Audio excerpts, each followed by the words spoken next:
क्या आपने कभी महसूस किया है, पैसा आता है लेकिन टिकता नहीं।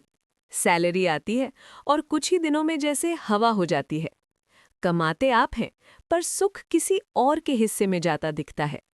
अगर ऐसा आपके साथ हो रहा है तो हो सकता है ये सिर्फ आर्थिक समस्या नहीं बल्कि एक आध्यात्मिक संकेत हो।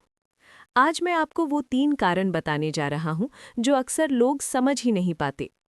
पहला कारण, घर की ऊर्जा असंतुलित होना।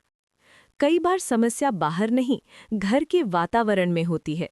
जहां रोज झगड़े होते हैं, जहां अपशब्द बोले जाते हैं, जहां बड़े बुजुर्गों का अपमान होता है, वहां लक्ष्मी जी ज्यादा देर नहीं रुकती। धन सिर्फ मेहनत से नहीं, ऊर्जा से भी जुड़ा है। अगर घर में नकारात्मकता है तो पैसा आकर भी निकल जाता है। समाधान, रोज शाम को दीपक जलाएं।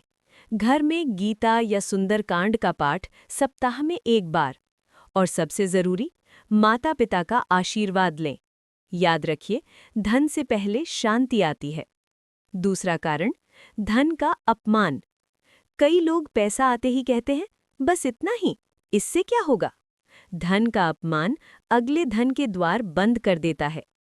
पैसे को जमीन पर फेंकना, फटे नोट को लापरवाही से रखना, दान कभी न करना, ये सब संकेत हैं कि हम धन को सम्मान नहीं दे रहे। समाधान, शुक्रवार को लक्ष्मी जी के सामने 11 रुपए रखें। हर महीने अपनी कमाई का थोड़ा हिस्सा दान करें। पैसे को साफ और व्यवस्थित रखें। जहां सम्मान है वहां स्थिरता आती है। तीसरा कारण, कर्मों का अदृश्य प्रभाव। कभी-कभी जीवन में धन रुकता नहीं क्योंकि किसी पुराने कर्म का संतुलन बाकी है। किसी का दिल दुखाया हो, किसी का हक रोका हो, तो जीवन में रुकावट आती है। भगवान सजा नहीं देते, संतुलन बनाते हैं।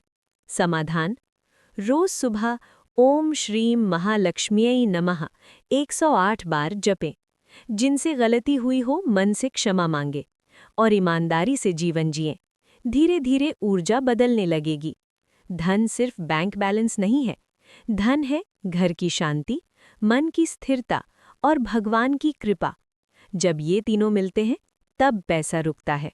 याद रखिए, भगवान देर करते हैं, अंधेर नहीं। अगर आपको लगता है कि ये बात आपके जीवन से जुड़ी है तो कमेंट में लिखें जय मां लक्ष्मी। और इस वीडियो को उन लोगों तक जरूर पहुंचाएं जो मेहनत के बाद भी परेशान हैं, क्योंकि कभी-कभी समाधान बहुत सरल होता है।